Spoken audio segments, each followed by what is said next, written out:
Spoil Secure, épisode spécial. Je suis accompagné de Régis. Comment vas-tu? Bonjour Nicolas Loïc. Oui, je vais très bien. Donc, c'est peut-être ton premier podcast 2024 qu'on enregistre ce matin? On est pas mal dans les premiers 2024 qu'on enregistre, oui. On est pas mal rendu là. Aujourd'hui, on va aborder Zero Trust d'un point de vue conceptuel. On va aborder ça. Je l'ai déjà abordé sur le podcast de différentes façons. Toi, tu as un angle qui est très intéressant, qui n'a pas été abordé encore. Tu as de l'expérience réelle à partager et justement certains éléments très intéressants, justement, qui vont peut-être permettre de concentrer les énergies aux bonnes places. Fait que je vais te laisser amorcer avec ça, puis on va aller avec des questions comme d'habitude. Ben, c'est bon. Fait que première question, c'est moi qui vais te la poser, Nicolas. Zero Trust, toi, là, si je te disais dans un langage québécois, là, comment tu traduirais ça, là, Zero Trust? Très bonne question. Et là, c'est justement de le vulgariser. Sur la base, c'est ce qu'on pourrait le traduire, c'est ne pas faire confiance à rien. Donc, dans un contexte où on est dans un environnement où tout est vérifié. Ce qui est à contrario à beaucoup de choses qu'on fait en TI en général, où on a tendance à faire confiance à tout par défaut et non à vérifier tout par défaut. C'est un changement peut-être de regard sur comment on aborde les technologies. Donc, d'aller dans d'un volet aussi qui est humain, parce qu'humain, on a tendance à faire confiance à nos semblables et par défaut et non de leur faire surtout au Québec naturellement là, si je me fie aux Français, sont un peu plus nerveux. Nous, on est beaucoup plus dans la confiance et l'ouverture, donc d'aller de basculer cette logique-là. Ben oui, écoute, tu as tout à fait raison. Ne faire confiance à rien ou ne jamais faire confiance par défaut. Je pense que c'est ça qu'il faut comprendre de Zero Trust. Tu sais, moi, j'étais là à l'époque des dinosaures et des temps jurassiques là, en cybersécurité. Puis j'ai vu les mainframes, j'ai vu des trucs qui sont arrivés. Je me souviens, dans les années 90, mes premiers mandats en cybersécurité, je pense en 96, 97, 98, j'avais un mandat avec la DGT ou la DGC. Je me souviens plus. DGT, c'était Télécom, puis DGC, je sais pas si c'était l'éinformatique là, au gouvernement du Québec. Là. Ils avaient acheté un premier coupe-feu là, que ça s'appelait une Shasta de Nortel. OK? Écoute, c'était comme un mainframe, mais qui faisait de la sécurité. C'était toute une bébite, cette affaire-là. Écoute, c'était le concept Zero Trust, eux autres, ils l'avaient compris. Ils l'avaient compris parce que la boîte, là, il fallait tout que tu montes de A à Z pour que la réseautique, ça marche, le routage, ça marche. Puis après ça, les couches de sécurité, par défaut, là, tout était fermé. Il fallait que tu ouvres toutes les ports, les sessions, les transactions, tout. Tu sais, mettons ICMP, là, ben, tu as plusieurs types de ICMP. Il fallait que tu dises, ah oui, celui-là, je vais le laisser passer, type 1, type 2, type 3, etc. Fait que, écoute, ça prenait, mettons, juste pour ouvrir un port TCP 80 pour faire du web. Écoute, ça prenait une journée. Là. OK, pour laisser un poste jaser avec un serveur. C'était une boîte fermée. Tu n'as jamais entendu parler probablement des Chasta parce que j'ai entendu... Oui, j'en ai entendu parler. Là, Moi, personnellement, j'ai pas les configurer face à ce travail-là, mais j'ai côtoyé des gens qui l'ont fait ou qui devaient le faire beaucoup. Et je les entendais rager parce qu'ils n'aimaient pas beaucoup ça, ce genre de choses-là. Ça leur exigeait beaucoup de travail, disons. Ouais, exactement. C'était compliqué. T'sais, moi, je sais pas si c'est vrai, là, mais on m'avait dit que Nortel en avait vendu 3 dans le monde, OK? Puis que, dans le fond, la DGT en avait acheté un. Fait que, donc, c'était assez spécial, là. Mais bon, ça a pas fait long feu parce que c'était trop compliqué. Mais tu sais, eux autres, la philosophie Zero Trust, parce que c'était des militaires un peu derrière ça, la Shasta, là, ce que je me souviens. Ben, il avait appliqué la règle de dire tout est fermé, tout est fermé, à rien, il faut tout que tu montes de A à Z. Fait que Zero Trust, quand on regarde ça puis qu'on lit là-dessus, c'est un nouveau modèle d'architecture de sécurité. OK? Donc, c'est une sécurité où tu fais confiance à rien parce qu'aujourd'hui, le modèle dans lequel on vit, puis on s'en rend pas compte, c'est une sécurité implicite. Puis je vais te donner un exemple. Regarde, dans les entreprises, les gens qui sont en télétravail, puis des fois qui vont aller au bureau, quand ils sont en télétravail, ils se connectent à distance. Puis là, il y a plein de logiciels, plein de systèmes. Ils vont restreindre quand même de façon assez pointues, importantes, ce que les gens vont pouvoir utiliser à partir de leur poste. Mais tu prends le même poste, là, le lendemain, tu t'en vas au bureau de l'entreprise, tu branches ça sur le réseau, puis là, le réseau, il voit tout. Tu sais, l'ordinateur, il voit tout sur le réseau. Ça, c'est l'exemple de implicite. Donc, tu vois que c'est pas égal du tout, là. Donc, Zero Trust, c'est un modèle d'architecture de sécurité. C'est une stratégie de sécurité, c'est aussi un gros concept. Okay? Moi, ce qui me fait bien rire là, depuis 1 an, 2 ans, c'est que là, j'ai vu apparaître au niveau marketing tous les manufacturiers de sécurité qui existent, ou à peu près, là, puis nomme les 20 plus gros. Là, maintenant, ils te vendent une solution Zero Trust. OK? Mais c'est impossible de vendre une solution Zero Trust. Pourquoi? Ben, je viens de le dire, c'est un modèle d'architecture, c'est une stratégie, c'est un concept. Parce que c'est comme si moi j'allais te voir, Nicolas, puis je te disais, hey, je vais te vendre une solution qui va PCI DSS ou ISO 27001. OK? Ça a comme aucun bon sens, là, ce que je te dis. Ouais, ça se tient pas parce que c'est des processus, c'est des architectures, c'est des philosophies aussi jusqu'à un certain point, le Zero Trust. Puis c'est des composants vont aider à atteindre. Mais ces composants-là existaient là avant que ça devienne la mode, comme on en parle maintenant. Donc, on est encore dans les mêmes... on change pas la technologie, on change la façon qu'on utilise la technologie essentiellement. Tout à fait, c'est un gros changement. Là, tu sais, au mieux, les manufacturiers, ils vont pouvoir te vendre un petit bout de fonctionnalité ou que tu vas avoir besoin pour Zero Trust. Mais si tu en rencontres un qui dit, moi, là, je trouve que tu vas déployer ma technologie, ton organisation va être full Zero Trust enabled. Écoute, si ça t'arrive un jour, là, t'es mieux d'appeler un autre fournisseur, OK? Parce que ça arrivera pas. Fait que, donc, tu sais, comme on le disait dans le principe Zero Trust, on va parler là tu disais tout à l'heure, on ne permet pas d'accéder on ne fait pas confiance à rien, là, tu sais. Fait que c'est quoi rien, dans le fond? C'est, tu sais, on a des gens, des utilisateurs qui veulent accéder à des données. Hein? C'est ça le principe là, qu'on vit en informatique. Là. Fait que là-dedans, eh ben, dans la combinaison, on a un utilisateur. Hein? Donc, l'utilisateur a un contexte. Après ça, l'utilisateur, généralement, il a besoin d'un dispositif parce qu'on n'a pas encore la chip là, de Tesla qu'on va se mettre dans le cerveau. Là, okay? On a encore besoin d'un dispositif. Donc, le dispositif a également un contexte. OK. Ensuite, il y a des notions de service. Donc, tu sais, Zero Trust veut s'assurer qu'il n'y a pas rien d'implicite que ces trucs-là aient en place avant d'accéder à une donnée, peu importe la donnée que ce serait. Puis, Zero Trust aussi implique qu'on devrait toujours évaluer avant toute connexion, hein, mais aussi un concept qu'on a moins vu en sécurité, durant toute ta connexion. Tu sais, aujourd'hui, tu te connectes sur une application, puis à un moment donné, tu ouvres la session, tu fermes la session, bingo. OK? Zero Trust introduit des affaires assez pétées puis avancées. C'est que pendant toute la durée de ta session, qui nous dit que ton contexte n'a pas changé, n'a pas évolué, etc., ou que au niveau des données, tu as besoin d'accéder à un set de données qui a un niveau de classification plus grand à ce moment-là. Fait que, tu sais, ça va amener là, ce que moi j'appelle le continuous authentication. OK? Ça, là, on le voit dans la documentation de NIST là, pour Zero Trust. Là. Continuous authentication. Fait qu'imagine-toi dans ta journée, là, je te demande à toutes les 5 minutes de te réauthentifier, Nicolas, tu capoterais. OK? Mais ça va amener. C'est important de ramener le concept parce que quand on parle d'authentification dans ce cas-ci, c'est pas authentification au sens où on le fait, on se branche avec notre utilisateur mot de passe le matin, mais cette authentification, c'est de vérifier que la connexion, elle est toujours légitime d'opérer comme elle doit opérer. Là.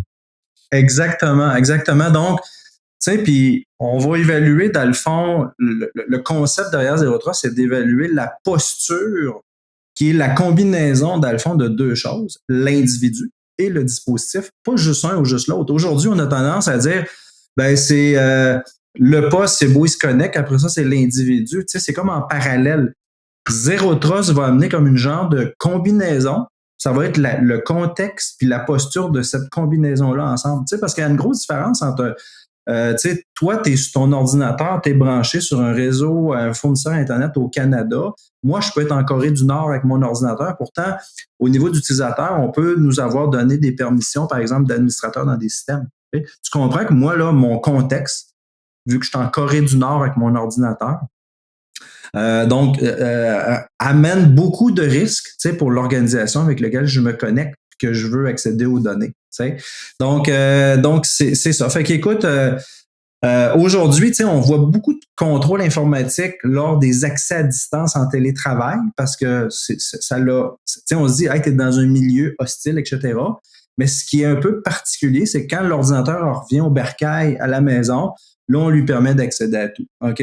Donc, dans un mode zéro trust, ça voudrait dire que les ordinateurs qui se branchent sur le campus, on devrait appliquer exactement les mêmes règles, les mêmes sets que si tu te connectes à distance.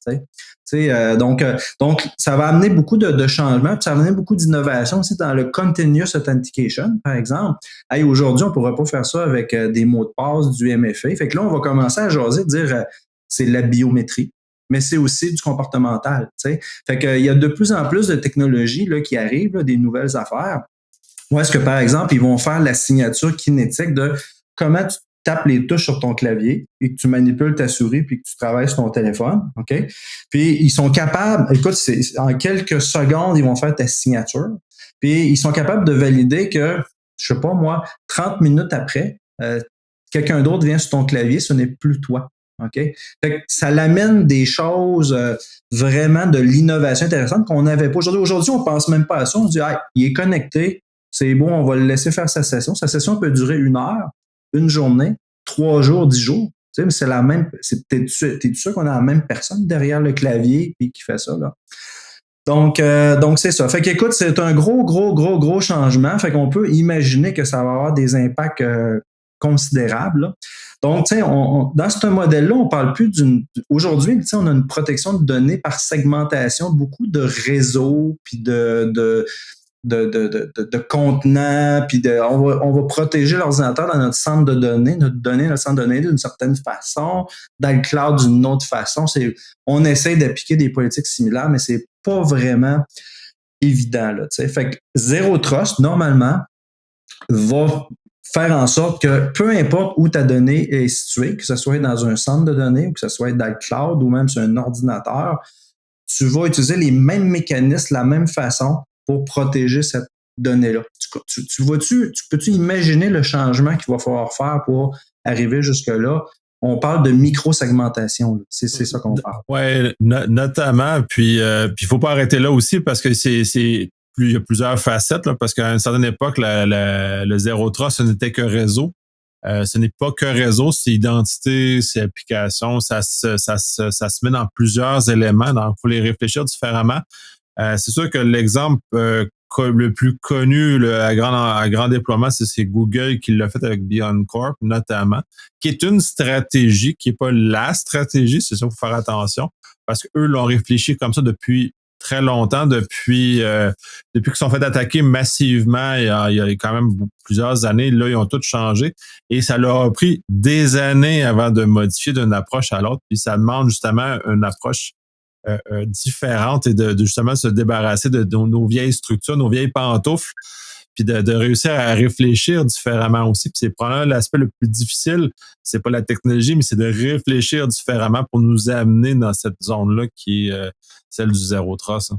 Exactement. Tu sais, maintenant, au niveau des bénéfices à haut niveau, tu sais, en théorie, là, si le Zero Trust est bien implanté dans une entreprise, puis je t'annonce tout de suite que le chemin est long là, pour dire. Puis plus qu'une entreprise va avoir un historique d'actifs informationnels et même de systèmes informatiques qui datent de longtemps, plus que ça va coûter cher de se transformer. Là. Donc, les bénéfices, normalement, Zero Trust, c'est clair, là, il va réduire la surface d'attaque. OK? Donc, ça va énormément aider à avoir une surface d'attaque qui soit la plus petite possible. Ça va évidemment diminuer beaucoup de risques. Là. Ça va amener un contrôle hyper granulaire d'accès aux données. Ce qui n'est pas le cas aujourd'hui. Aujourd'hui, on dit « Hey, c'est toi, Nick, tu as tel profil, c'est beau, tu peux accéder à tout ce set de données-là. » Mais dans le futur, normalement, si c'est bien implanté, Zero Trust on devrait dire, ben Nick, tu as accès à certains sous-compartiments de données, mais tu as accès aussi à certains types de transactions seulement sur ces données-là. Aujourd'hui, souvent, tu as accès à tous les types de transactions sur des grands sets de données. Donc, on voit derrière ça que ça va être un immense défi aussi, gérer ça. Il va y avoir une explosion probablement de comment tu vas vouloir gérer granulairement tes données. Tu sais, c'est le principe de least to know, mais appliqué pour de vrai, là. Tu sais, c'est ça que tend là, Zero Trust. Puis aussi, au point de vue de la gestion, si tout va bien, encore une fois, normalement, tu vas avoir des politiques d'accès qui vont être très homogènes, peu importe où est-ce que tes données vont être, puis tes applications vont être. Ça risque d'être un gros changement parce qu'aujourd'hui, moi, je le vois dans les grandes entreprises. Ils ont, mettons, des environnements cloud avec Google, Microsoft Azure, AWS, etc. Tabarouette, il n'y a pas deux façons pareilles, similaires d'appliquer tes politiques de sécurité, d'accès, etc. C'est complètement débile. Fait que c'est dur à suivre là, dans ce temps-là. Maintenant, oui, ça apporte des bénéfices, mais il va y avoir des défis incroyables. Tu sais, Zero Trust, là, dans les entreprises, à moins que tu aies une entreprise qui démarre demain matin, c'est un gigantesque projet de transformation de la sécurité d'une entreprise. Quand tu y penses, là, tantôt, on va rentrer dans les piliers. Là, je vais donner des exemples. Autre défi que moi, j'ai déjà vu là, depuis 2 ans, le ROI, extrêmement difficile à vendre aux exécutifs. Parce qu'il y a un gros investissement à faire avant de commencer à profiter des bénéfices. Tu sais. Donc, ça va être très long, très coûteux pour les entreprises qui ont des gros inventaires de données, de programmes, d'applications. Tu sais, aujourd'hui, les manufacturiers, je te dirais, ils vont un peu superficiellement. Ceux qui offrent des solutions disent Zero Trust, ils vont te vendre peut-être plus les trucs d'accès réseau, plus granulaire, etc. C'est bien, mais c'est pas là. Tu sais, juste ce bout-là, ça sera pas assez. Donc, c'est une étape parmi d'autres, là, puis c'est pas la seule. Puis c'est douloureux l'étape réseau, là, par ailleurs. Là, c'est ça, toute restructuration-là n'est pas simple. Puis je vais rappeler Google, ça leur a pris des années au budget que Google était capable de mettre là-dessus. Là. Fait que là, c'est du sérieux. Donc, c'est pas simple. Là. C'est une compagnie 100% d'informatique, Google. Là. Tu sais, ils vendent pas de l'assurance, puis l'informatique, c'est 5 ou 10% de leur chiffre d'affaires, de leur dépense. Tu sais, c'est 100%. Fait que Google, ça a été long. Puis ça a dû coûter cher, là, mais donc c'est ça. Fait que Zero Trust établit, tu sais, mettons, si je regarde un peu plus en profondeur, là, il y a des concepts de piliers là-dedans. OK? Puis là, encore là, je vais revenir au marketing. Là, les gens de marketing, des manufacturiers sont emparés de ça, des piliers. Si tu regardes dans la documentation marketing des top 20 là, qui offrent des solutions dites Zero Trust, là, il y en a que tu vas voir 5 piliers. 6 piliers, 7 piliers. Ça va comme ça jusqu'à 11-12 piliers. OK? Avec là, toi, tu es un gestionnaire, tu regardes ça, voyons donc, pourquoi lui, il dit 5 puis lui, il dit 12? Ça a comme ni queue ni tête. Moi, je vais prendre l'exemple plus simple, là. Je vais essayer de te regrouper ça à 5. Ça, pour ma part, là, il y en a 5 ou 6, pas plus. Donc, pilier numéro 1, donc, c'est un peu comme si tu avais compartimenté par domaine Zero Trust, où est-ce que tu dois faire des interventions pour que ton modèle marche. Pilier 1, on va parler des identités des utilisateurs. OK? Pilier 2, on va parler des dispositifs, les postes informatiques, les BYOD, etc. Pilier 3, c'est le pilier du réseau de l'infrastructure. Hein? Donc, mettons la partie transport. Pilier 4, applicatif. Et pilier 5, les données. Donc, il faut faire du Zero Trust à l'intérieur de l'ensemble de ces piliers-là. Si tu veux arriver un jour à dire « Hey, mon entreprise adhère au principe de Zero Trust et on rencontre tous les contrôles qui ont été définis par NIST pour Zero Trust. » Fait que je vais prendre par exemple le pilier 1. Donc, pilier 1, je disais que c'est identité utilisateur. Donc, il va falloir mettre en place des stratégies d'évaluation de posture et de confiance de chaque individu, bien plus avancées que ce qu'on a aujourd'hui. OK? Donc, il va falloir après ça mapper cette stratégie d'accès-là avec les tu sais, mettons, toi, Nicolas Loïc, ben, je veux que tu accèdes à des actifs. Donc, c'est plus juste accéder à des données, c'est accéder à des actifs. Ça veut dire application, données, profils, etc. Donc, des services, des systèmes. Donc, on va parler là, de nouvelle génération de MFA, de biométrie, de airbag, là, tu sais. Ouais, puis là, j'aime bien que tu apportes le airbag parce que justement, on n'est plus vraiment dans l'univers du airbag classique, comme il s'est déployé pendant des années, puis des dizaines d'années, où on tombe plus à le vrai. Maintenant, ils disent c'est soit du claim base ou du base, tout dépendant de comment on l'aborde, mais c'est justement, tu deviens porteur de ton claim, de ton identité. Et celle-ci se promène avec toi et au lieu d'être dans un grand Manitou qui décide tout en haut, ben maintenant, c'est des petits Manitou dans les applications qui vont s'appuyer sur ta carte d'identité. Fait qu'au niveau de l'identité numérique, ça vient de changer beaucoup la réflexion aussi, là. Exact. Imagine, je vais te donner un exemple du pilier 1, là. Imagine que toi, je te donne accès à un ERP comme utilisateur. OK? Fait que probablement que ta première session pour te connecter, tu vas utiliser le SSO de l'Active Directory, code d'accès, mot de passe, c'est beau, tu rentres là-dedans, bravo. À un moment donné, ça pourrait arriver que dans ton journey, là, dans ta session de ERP, tu as besoin d'accéder à certaines fonctionnalités. Fait que là, normalement, dans un concept ERP, si tu as besoin d'accéder à des données qui ont un niveau de classification supérieur à ce que tu utilises présentement, ça devrait te popper une nouvelle stratégie d'authentification, peut-être MFA. OK? Donc, tu vois-tu, là, il y a du travail à faire pour faire ça. Puis après ça, une fois que tu as joué là-dedans, imaginons que tu as besoin d'accéder à des données encore plus précises, plus sensibles. Je vais peut-être dire, ben, ça serait un cas de biométrie. OK? Tu vois-tu, là, tout le cheminement qu'on pourrait avoir. Je te donne un exemple extrême, là, mais si on veut aller vers du zéro trust, c'est vers là qu'il faut aller. Donc, une authentification adaptative. Ça, là, ça veut dire que il faut que tu prévois au niveau de ton pilier données, au niveau de ton pilier applicatif, des choses qui n'existent pas aujourd'hui. Hein? Ça veut dire que au niveau de l'applicatif, ils l'ont développé, est-ce qu'ils ont vraiment prévu des cas d'utilisation que des gens vont besoin de se promener en différents niveaux de sensibilité des données? Et si c'est le cas, il faut qu'il y ait un déclencheur pour dire, là, j'ai besoin de solliciter une nouvelle stratégie d'authentification. Okay? Tu vois-tu vers où on s'en va avec Zero Trust? C'est bon, mais le travail qu'il va avoir à faire va être incroyable. Okay?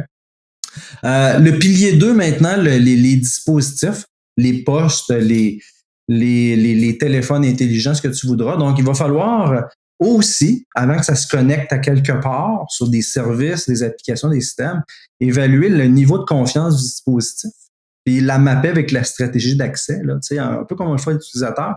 Mais il va falloir faire ça en même temps. Là. Il va falloir et la combinaison de dispositif et la combinaison d'utilisateur. Il va falloir qu'on ait des lumières vertes, green light, avant de dire oui, c'est autorisé.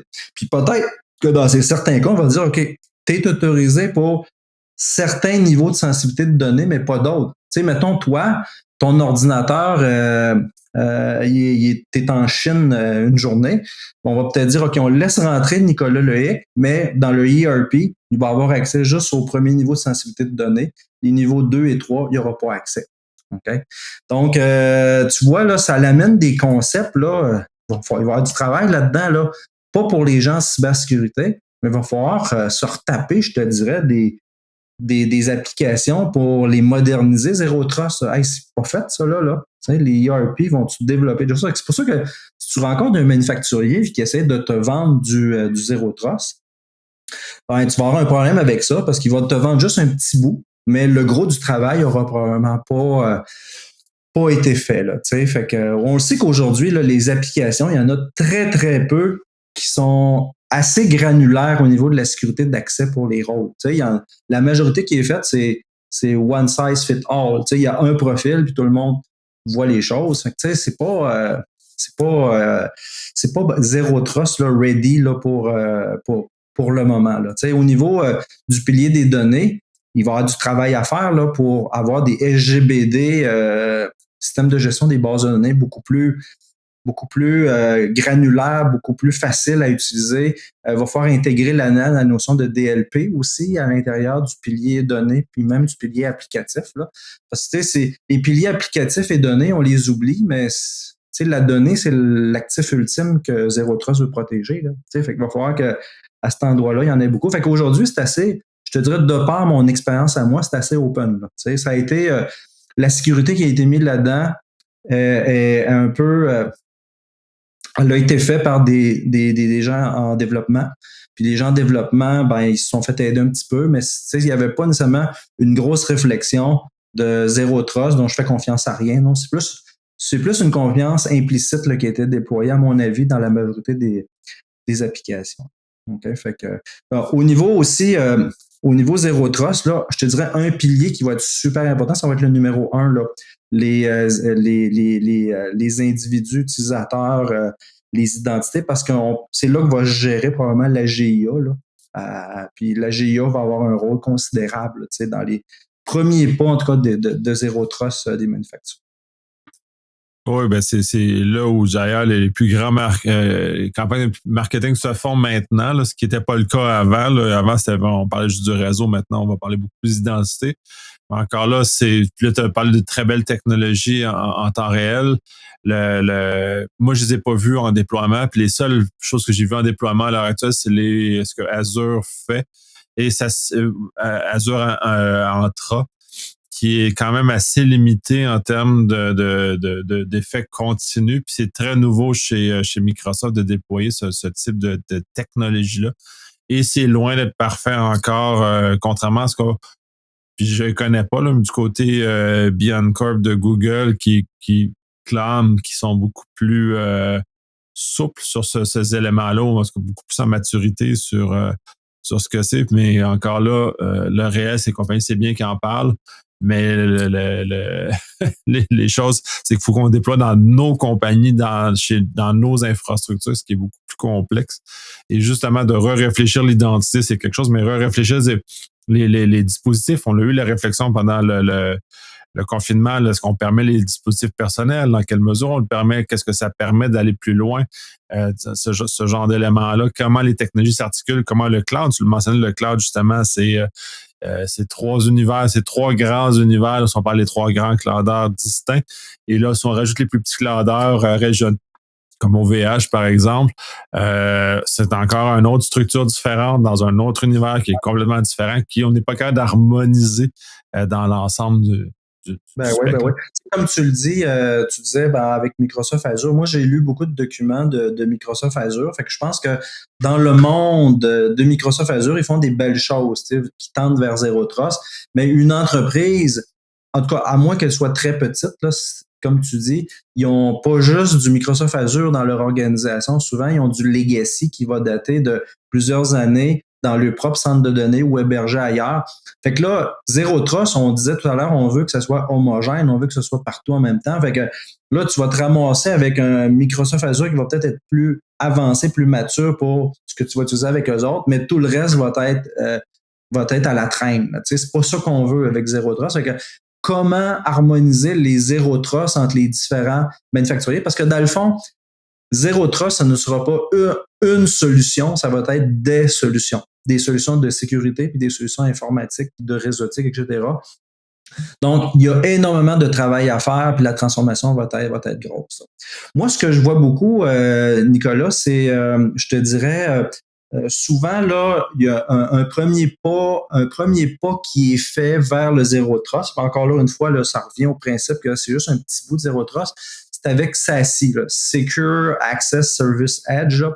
On en entend énormément parler depuis à peu près 4 ans. Ça, c'est une invention de Gartner, là, SASE. Là. Mais ça touche juste, je te dirais, c'est la stratégie d'accès plus à distance. Tu sais, là, les organisations ont été longtemps dans un mode, il y avait leurs propres infrastructures, legacy VPN, donc leurs propres serveurs VPN dans le centre de données, puis là, les postes se connectaient VPN. Il y a encore énormément d'entreprises qui sont comme ça aujourd'hui. Là. Okay? Puis, SASE se veut un modèle d'accès à distance qui est différent. Donc, premièrement, tu n'accèdes plus aux infrastructures de ton centre de données. Tu accèdes à un genre de nuage. Okay? J'appellerais ça, mettons, un cloud VPN, mais c'est pas vraiment VPN parce qu'on n'utilise plus vraiment du VPN, se connecter à ce nuage-là. On va utiliser des sessions TLS là, pour se connecter. Oui, les nuages supportent VPN, IPsec sans problème. Là. Mais donc, ça s'en va vers là. Puis une fois que toute ta communauté d'utilisateurs est connectée dans ce nuage-là. Ce nuage-là offre des services. Donc, offre des services, par exemple, dire, OK, je vais au niveau de ta cybersécurité te fournir du contrôle extrêmement granulaire pour les sessions de tes utilisateurs. OK? Je vais aussi faire du scrubbing. Je vais nettoyer la cochonnerie qui pourrait sortir des postes, une infection virale, n'importe quoi, pour pas que ça contamine ton centre de données, par exemple. Parce que entre le nuage, le SASE, et le centre de données, bien évidemment, généralement, il y a un tuyau là, qui permet d'acheminer le trafic légitime. Puis dans l'environnement cloud SASE, ben, tu as une infrastructure de routage aussi vers tous les autres services de cloud. Donc, ton poste a besoin d'aller sur Office 365. Ça ne viendra pas virer dans ton réseau corporatif. Ça va être routé directement par le nuage. Mais tu as du contrôle dans le nuage. Tu as du contrôle, c'est toi qui vas gérer la sécurité du routage, la sécurité d'accès. Donc, ça apporte beaucoup de bénéfices. Et ça, je dirais, là, ce que je vois beaucoup dans les grandes entreprises, c'est un début d'amorçage. Là, ils ont mis en place beaucoup du SASE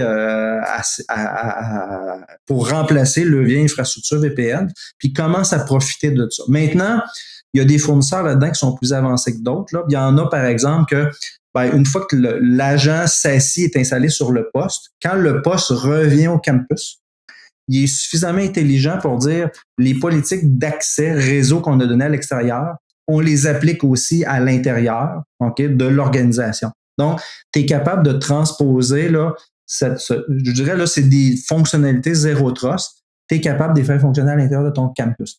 Mais ça demande quand même des installations. Tu sais, moi, j'ai étudié davantage 2 grands manufacturiers là, qui offrent une solution SASE. Je suis probablement les 2 plus avancés, là, mais je suis plus à jour nécessairement là-dessus. Là. Le premier, c'est Zscaler. Okay? Donc, il installe justement un agent Zscaler sur le poste. Puis, donc, quand le poste est à distance, il se connecte dans le nuage. Son trafic affaires internes est routé vers l'organisation. Puis, il y a une grosse stratégie dans le nuage pour protéger, pour sécuriser ce trafic-là.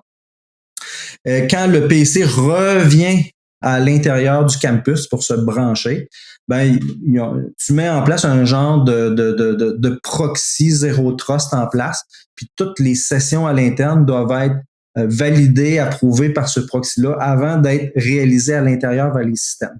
Okay? Donc, c'est quand même intéressant là, comme début de Zero Trust, mais pour les piliers plus identité, dispositif, puis réseau. Okay? Mais ça ne règle pas du tout le problème qu'il y a beaucoup de travail Zero Trust à faire dans le pilier applicatif, dans le pilier données. Le deuxième manufacturier que j'ai vu, comme Zscaler, ce qu'on devrait dire, c'est qu'ils ont vraiment adopté une attitude ils ont développé une solution SASE vraiment 100% cloud pure. Okay? Le deuxième joueur que j'ai exploré, c'est Palo Alto. Donc, Palo Alto, tu sais qu'ils vendent du firewall Next Generation. Fait qu'eux autres, c'est un modèle un peu hybride. Donc, il y a un bout de cloud pour la partie SASE, donc accès SASE. Mais après ça, pour implémenter le contrôle, au lieu d'avoir un genre de proxy dans l'organisation pour le contrôle, ben leur intelligence travaille de concert avec les coupe-feux Next Generation de l'organisation pour permettre ou bloquer les transactions. Fait que ça l'amène dans les 2 cas comme résultat quand même un niveau de granularité d'accès réseautique avec une évaluation de posture des postes puis un peu des individus, qui est quand même, c'est comme on commence à parler, là, tu sais. Donc, c'est ça. Fait que ça, c'est deux joueurs que j'ai eu l'occasion de regarder. Mais il y en a plein d'autres. Tu sais, écoute, Cisco est dans cette game-là. Cloudflare, Face. Sont tous un peu là, mais ça dépend aussi de quelle est ta définition de celle-ci. Là. Ça revient toujours à ça. Là, ça, c'est un terme Gartner. Fait que c'est comment tu le définis, comme Zero Trust, c'est un terme Forrester aussi. Et comment on le redéfinit, puis comment ça évolue dans le temps. Parce que moi, tout ce qui est CASB, tombe un peu sous le spectre du SASE, ce qu'on voit, entre autres, avec Nectop, entre autres, toutes des interfaces qui sont, puis on le voit beaucoup, puis Microsoft aussi en a un aussi, Microsoft Defender for Cloud App, notamment, puis des éléments comme ça qui ont développé, qui sont, comme tu mentionnes, un gros proxy entre l'utilisateur et la consommation du service infonuagique généralement, mais qui peut aller aussi sur des services sur site web. Fait que là, on est encore dans le monde web et des éléments comme ça. Puis ce que j'ai vu, l'intégration du M365 au Workspace, elle est très élevée, c'est-à-dire qu'on est capable de scrubber très loin dans les sessions puis dire hey, toi, t'es en train de sortir un fichier, t'as pas le droit. Pouf, on t'enlève ou on t'empêche même la sortie de l'information. Fait que puis ça peut même, un paragraphe va disparaître parce qu'ils sont capables de manipuler très, très loin dans le contenu parce qu'ils maîtrisent bien pour les applications standards, les applications non standards un peu moins. Mais bref, ça recoupe dans le même spectre de solutions si on va au niveau SASI. Fait que moi, je te dirais, SASI, ça fait beaucoup plus longtemps que ça a été lancé que Zero Trust est devenu populaire. Là. Mais moi, je vois SASI comme un petit sous-ensemble à l'intérieur du gros ensemble de Zero Trust. Là. Fait que, écoute, ce sera à surveiller. Moi, Nicolas, je te dirais, c'était pas mal tout ce que je pouvais te jaser ce matin concernant Zero Trust. Fait que je sais pas si ça fait... Ça fait le tour du chose. Ça nous permet justement de l'aborder sur des concepts, justement, ce que je n'avais pas vraiment fait jusqu'à présent. Fait que c'est super intéressant. Merci énormément de ce partage-là. J'espère que ça va éclairer justement pour nous aider les gens à mieux architecturer les différentes solutions vers l'avenir. Super. Ben merci, Nicolas. Merci.